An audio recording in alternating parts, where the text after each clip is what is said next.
Commander Grotto stood at the helm, hands clasping behind his broad back.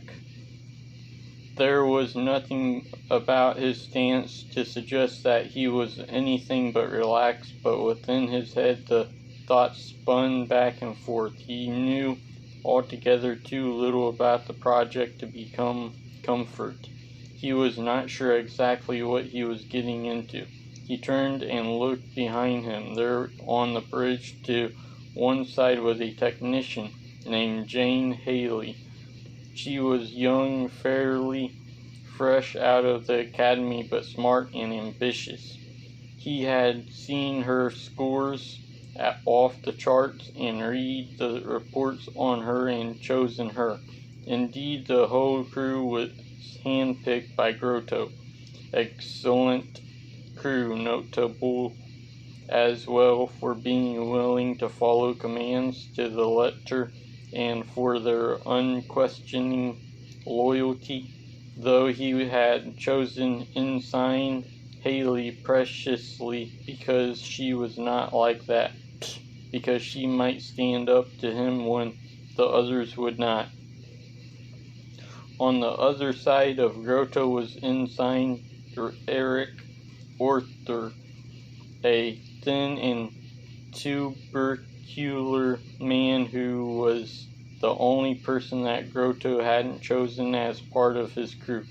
Blackwell had insisted on him, which made Grotto wonder if Blackwell trusted him.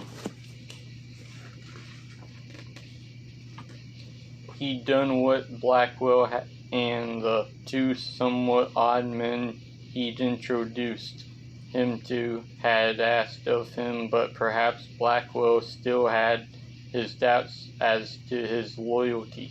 Grotto was a good commander, inflexible in his own way, but smart enough to get out of scrapes when he needed to, and working for Blackwell he often needed to. Arthur, too, was a unitologist. That was fine. Grotto technically was too, but in name only. It had been one way up the promotion ladder, and he had joined because it was expedient at the time. He didn't believe in it exactly, but he'd seen enough of the footage and records from Michael Altman's time to know that there had been power to the marker. Blackwell, too, he imagined, wasn't much of a believer, maybe wasn't even a unitologist at all, but he saw the potential for power as well.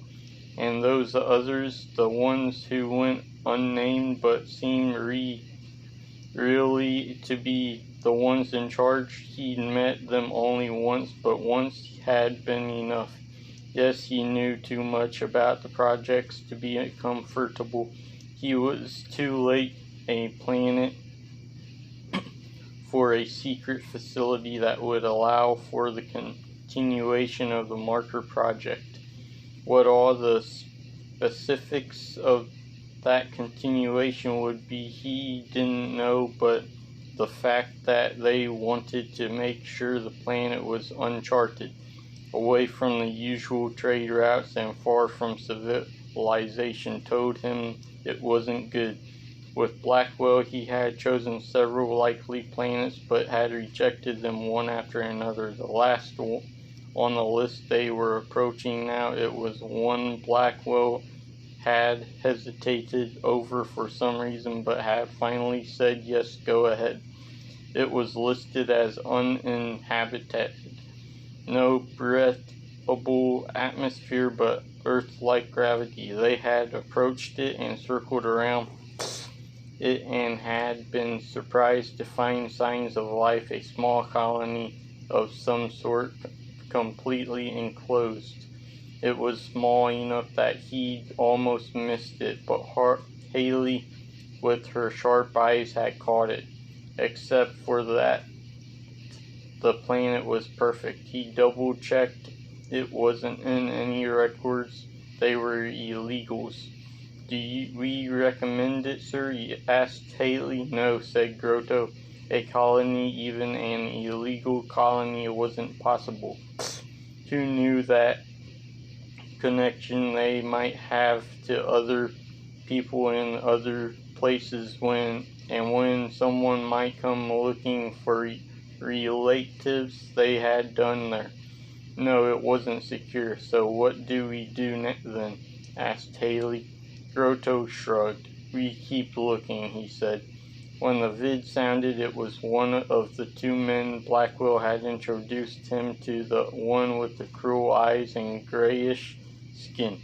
He cut right to the point. I hear you've rejected Aspira, he said. Care to explain? There's an uncharted colony there, said Grotto. It won't do. The man shook his head. It's not a colony, he said. No, said Grotto. Then what is it? A containment facility. We have a share in it. Apart from that, Commander, is everything else about the planet up to specification? He referred to Haley's notes, gave a rundown to the man. Yes, everything did seem to be right. Everything else was fine. Then we'll move forward, said the man. You're to contact Tim Fisher on Vendago. He's one of us and very discreet. He supervises the shipping for the containment facility. He'll arrange to have building supply shipping shipped out ostensibly for the containment facility, but in actuality for you. He looked more closely at Grotto. His eyes narrowed.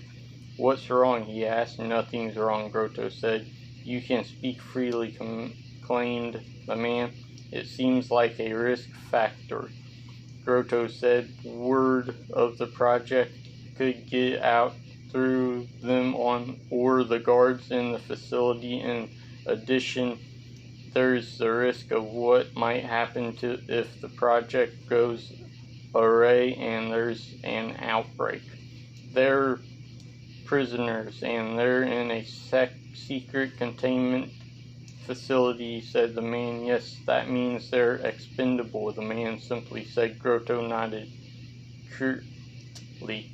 Besides, said the man, we might need human subjects. For a moment Grotto was silent. Then, yes, sir, he finally replied.